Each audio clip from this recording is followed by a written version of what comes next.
नमस्कार, मैं हूं अंजलि इस्टवाल। पक्ष विपक्ष में आपका स्वागत है। हम मौजूद हैं इंदिरापुरम में, जो कि हिस्सा है गाजियाबाद सीट का। यहाँ पर कांटे की टक्कर है।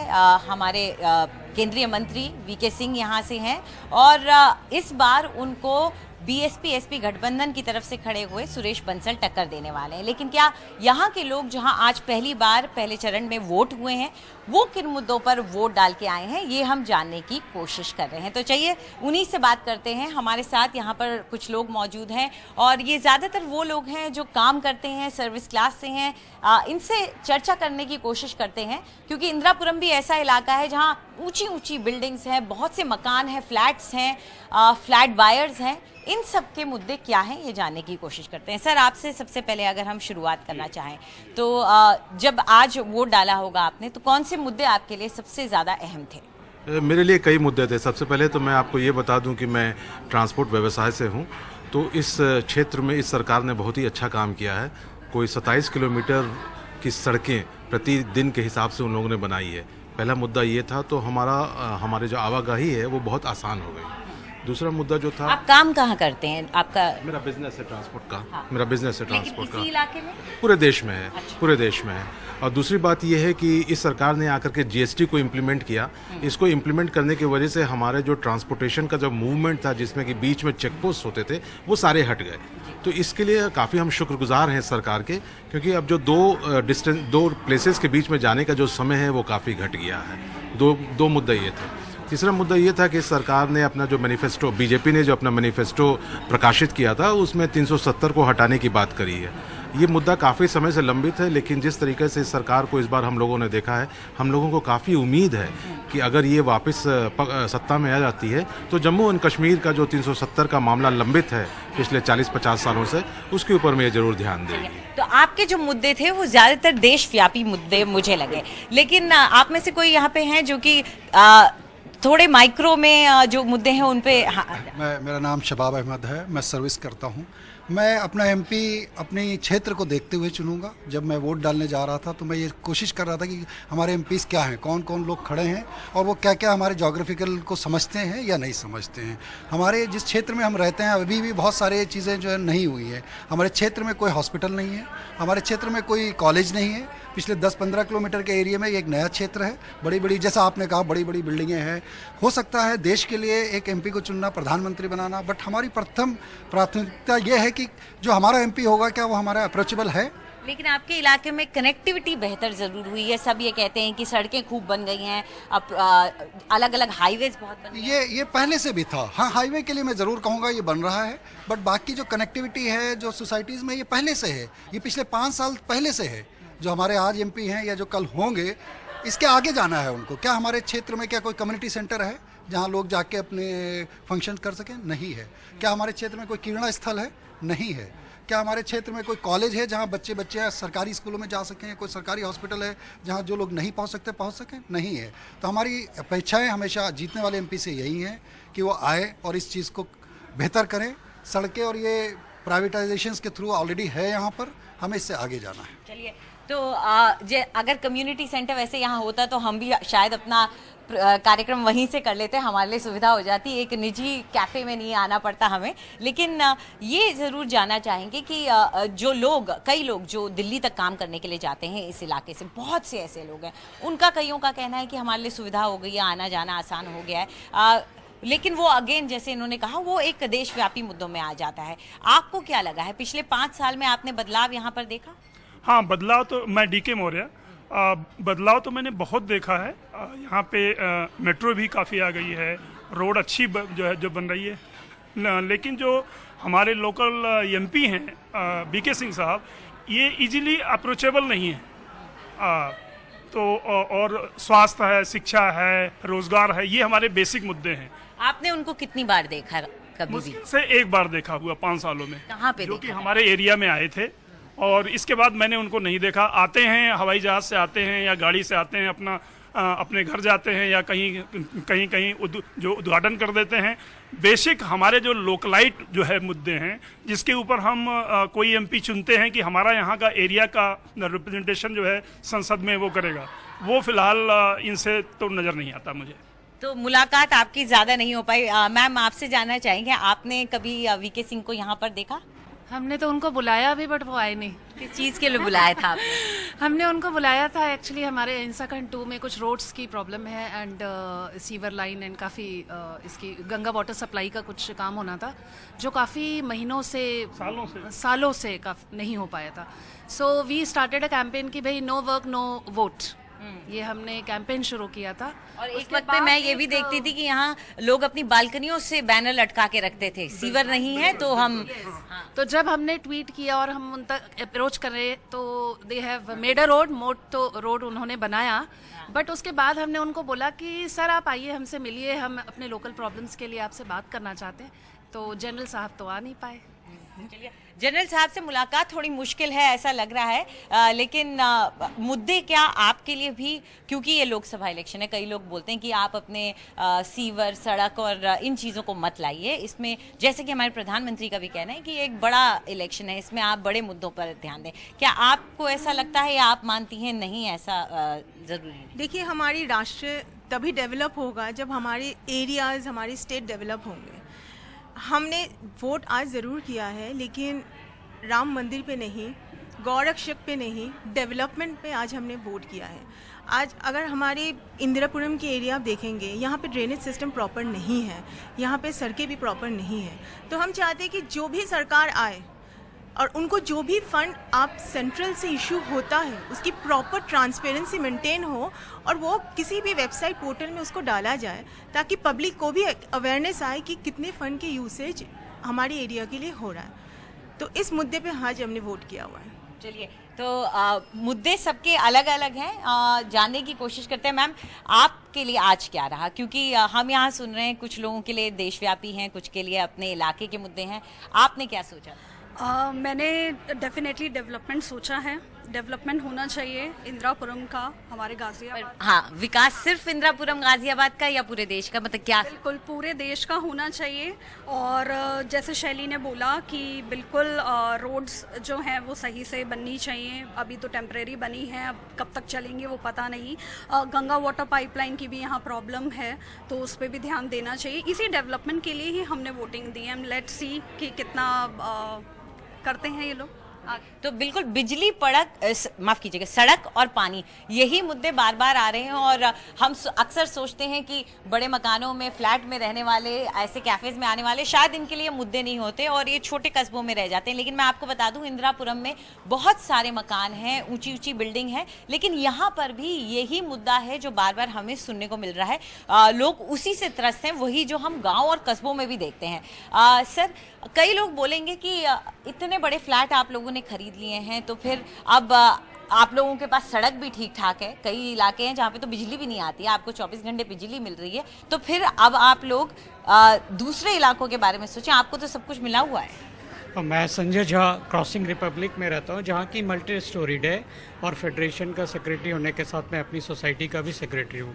देखिए, आप सही कह रहे हैं कि मुद्दा जो है दोनों ही है, राष्ट्रीय नेशनल लेवल पे भी, लोकल लेवल पे भी। लोकल लेवल पे हमारे पास काम करने के लिए हमारे काउंसलर भी हैं, एमएलए भी और एमपी भी हैं। मैं ये नहीं कहना चाहूँगा कि हमारे एमपी अगर जो उन्होंने काम किया foreign minister, state foreign minister में, उन्होंने यमन से जो हमारे 400 से ऊपर नागरिकों को सुरक्षित वापस लेकर आए, that was a great achievement. But apart from that, उनको साथ साथ यहाँ के एमएलएज को, यहाँ के महापौर को, काउंसलर्स को, उन पे एक वॉच करना पड़ेगा उनको।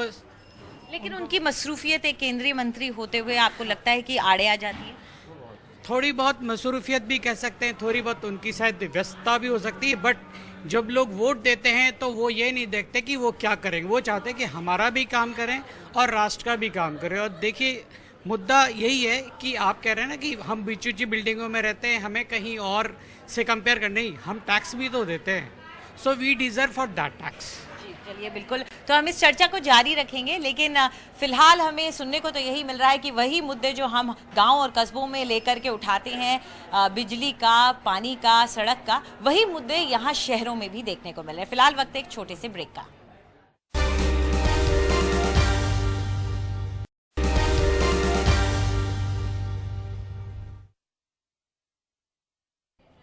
पक्ष विपक्ष में आपका एक बार फिर से स्वागत है। हम इस वक्त मौजूद हैं इंदिरापुरम में, जो गाजियाबाद सीट का एक हिस्सा है। यहाँ पर आज वोट पड़े हैं और वोट डालने के बाद मेरे साथ यहाँ के लोग कुछ बैठे हैं और उनसे हम चर्चा कर रहे हैं कि उनके लिए मुद्दे क्या रहे हैं। आपसे जानना चाहेंगे कि कई लोग मान रहे हैं इस बार की राष्ट्रीय सुरक्षा बहुत बड़ा मुद्दा है और लोकसभा का इलेक्शन उसी पर होना चाहिए। क्या जब आप वोट डालने गए थे आपके लिए वो मैटर कर रहा था? मैं Alok Kumar federation of AOA से हूँ और इस पर कोई दो राय नहीं है कि राष्ट्रीय सुरक्षा हर भारतवासी के लिए मैटर करता है। जो भी भारतवासी है उसके लिए सबसे बड़ा लगता है कि राष्ट्रीय सुरक्षा तो होना ही चाहिए। लेकिन उस सबके बावजूद भी जहाँ हम रहते हैं उसको चाहते हैं कि हम और बेहतर बनाएं। जब हम सोचते हैं कि हमारी अर्बन डेवलपमेंट जो हमारा जिस तरह की का होना चाहिए, जिस स्मार्ट सिटी की हम परिकल्पना करते हैं वैसा स्मार्ट सिटी दिखना भी चाहिए। तो ये सब हम कागजों में सिमट जाए ऐसा नहीं होना चाहिए। और कई दफ़ा हम लोग को एक छोटे छोटे काम के लिए public interest litigation high court में जाके फाइल करना पड़ता है और इम्प्लीमेंट कराने के लिए भी चक्करें लगाने पड़ती हैं।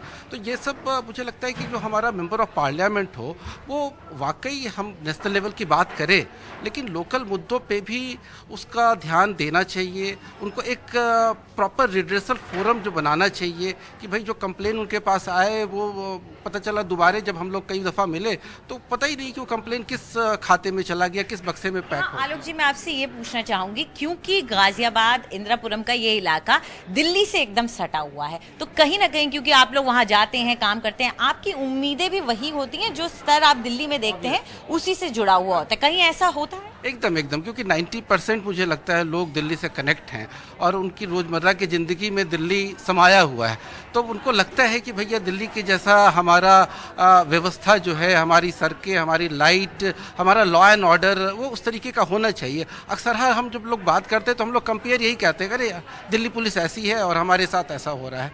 तो ये तो हमारे साथ एकदम से ताना बाना बुना गया हुआ है। दिल्ली की तरह हम रहना चाहते हैं लेकिन मैं ये कहता हूँ कि अभी गवर्नमेंट कई बार कहती है कि हमारे पास फंड नहीं है। 100 करोड़ रुपया लगाकर मानसरोवर भवन बना रहा है। मैं कहा बनाओ भाई, अच्छी बात है, लेकिन इस इलाके में एक लाइब्रेरी तो दो। आज बच्चे जो यूपीएससी के लिए, पीपीएस के लिए तैयारी करते हैं, दिल्ली जाते हैं लाइब्रेरी में केवल पढ़ने।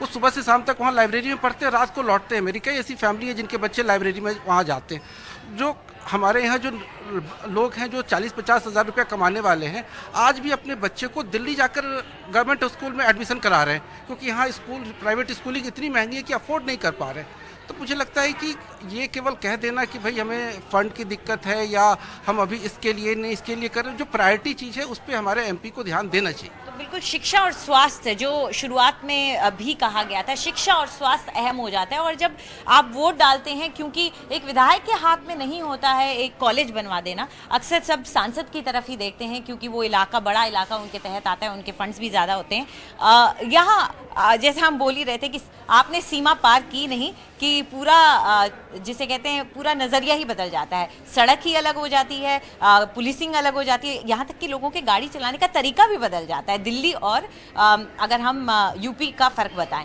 तो यहाँ रहते हुए आपको कभी ऐसा लगता है कि कहीं ना कहीं कुछ कमी रह जाती है, हालांकि आप एनसीआर का हिस्सा हैं?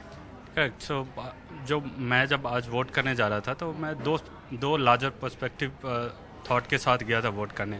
Anti corruption and basic education जो यहाँ लार्जली आप नहीं देख पाएंगे, नहीं देखते हैं लोगों में। कोई कॉलेज नहीं है यहाँ पूरे इलाके में? If you go through and scan colleges, आप वहाँ पे वो डिग्री बेचने वाली कॉलेजेस हैं यहाँ पे, पूरी गाजियाबाद में कॉलेजेस हैं, बट वो डिग्री क्योंकि गाजियाबाद को हब माना जाता है, प्राइवेट कुछ ऐसे वो डिग्री बांटते हैं, पढ़ाते नहीं हैं। उसके लिए कॉलेजेस खुली हुई है और बड़े बड़े बीजेपी और अदर पार्टीज के लीडर्स की कॉलेजेस हैं। सो यू कैन अंडरस्टैंड कि सिचुएशन कैसी है। एंड एमपी तो करप्शन हमारे यहाँ बेसिक कोई भी छोटी चीज़ें आप गाजियाबाद में सोच लीजिए, अगर आपको कराना है, करप्शन इतनी रैम्पेंट है कि आपके पास या तो पैसा होना चाहिए, आप पैसा देंगे तुरंत ही काम हो जाएगा, जस्ट ब्लिंक ऑफ आई आपके सिग्नेचर हो जाएंगे, काम हो जाएगा। अदर प्रॉब्लम इज या तो आप एक्सट्रीम लेवल के ऐसे कनेक्ट हों आपके साथ, अदरवाइज कोई ऑप्शन नहीं है बेसिक लोगों के लिए कि काम हो जाए। सिफारिश और पैसे। हमारे यहाँ एमपी का ऐसा हालत है, हमारे जो एमपी है मिस्टर वीके सिंह, मैं जहाँ रहता हूँ वो बॉर्डर कनेक्ट करती है नोएडा से। हमारे पास हम लोगों के लिए अपने गाजियाबाद से नोएडा पहुँचने के लिए कोई सड़क नहीं थी, कनेक्टिविटी नहीं थी। बच्चे स्कूल जाना बंद कर दिए थे क्योंकि बसेस अप्लाई नहीं कर सकती थी। हम लोगों ने ट्विटर पे बहुत कंप्लेन डालना शुरू किया और मैं गाजियाबाद के भी एमपी को मार्क करता था, हम लोगों ने नोएडा के भी एमपी को मार्क करता था। तो किसने बनवाई वो सड़क? नोएडा की एमपी ने वो सड़क बनवा दी, हमारे गाजियाबाद के घर तक कनेक्ट करा दी, लेकिन हमारे एमपी में इतने भी सेंसिटिविटी नहीं है कि वो हमारे लिए आके कुछ करे, या हम लोगों से बात भी नहीं किया। रादर वो कंप्लेंट मोड में ही ट्विटर पे रिप्लाई करने लग गए। सो ये हमारा अटैचमेंट वीके सिंह से उतना ज़्यादा बना नहीं, despite he was so large figure and यहाँ पे एमपी रहे हैं हमारे लिए। तो जनरल साहब लोगों से कनेक्ट नहीं कर पाए हैं, ये लगातार हम एक शिकायत देख रहे हैं। कहीं ना कहीं एक फौज का जो एक फॉर्मेलिटी होती है, शायद उस फॉर्मेलिटी के साथ वो लोगों के बीच में भी आ गया, लेकिन जनप्रतिनिधि को दिल में जगह बनानी पड़ती है, ये बहुत अहम हो जाता है।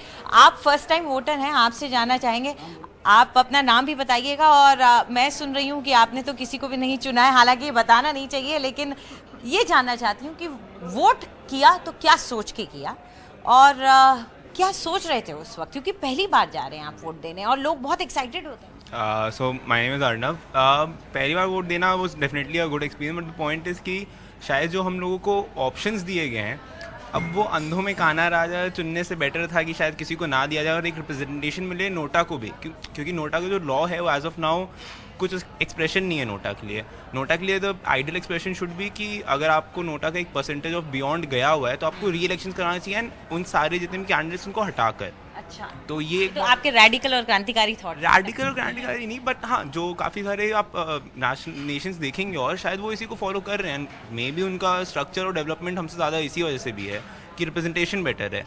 और जहाँ तक रहा नोटा दबाने का, तो नोटा ज़्यादा अच्छा ऑप्शन इसलिए भी है क्योंकि बीजेपी और कांग्रेस या कोई भी और हो पार्टीज़, वो भी बात कर रही हैं बेसिक चीज़ों पे लड़ाई करने की जगह वो पॉलिसी मेकिंग पे फाइट करना शुरू कर चुकी हैं।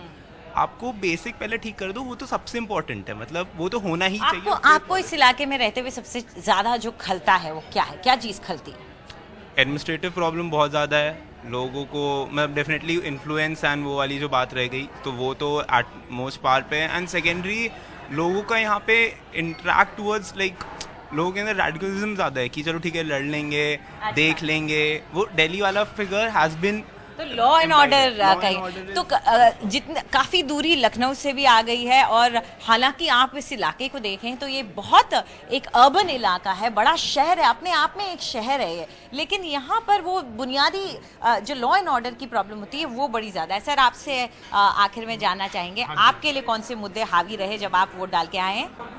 मेरे लिए स्टेबल गवर्नमेंट का मुद्दा सबसे बड़ा मुद्दा है। वो आप कह रहे हैं केंद्र में जो सरकार बैठी है वो स्टेबल होनी चाहिए, लेकिन स्टेबल तो कैसे भी हो सकती है, जिसके पास नंबर आगे वो स्टेबल है। जो पार्टी लड़ी फ्रैक्शंस ऑफ सीट्स के ले रही हैं, कोई 50 के लिए, 100 के लिए, 200 के लिए, वो कैसे स्टेबल गवर्नमेंट दे सकता है?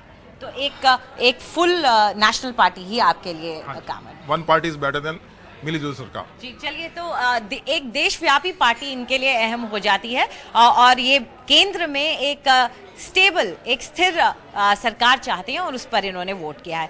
तो ये हाल था आज का इंदिरापुरम का जो हम आप तक लेकर आ रहे थे। आज इन्होंने सबने वोट डाला है और उसके बाद इन्होंने आके हमसे शेयर किया है कि कौन से मुद्दे इनके लिए अहम हो जाते हैं।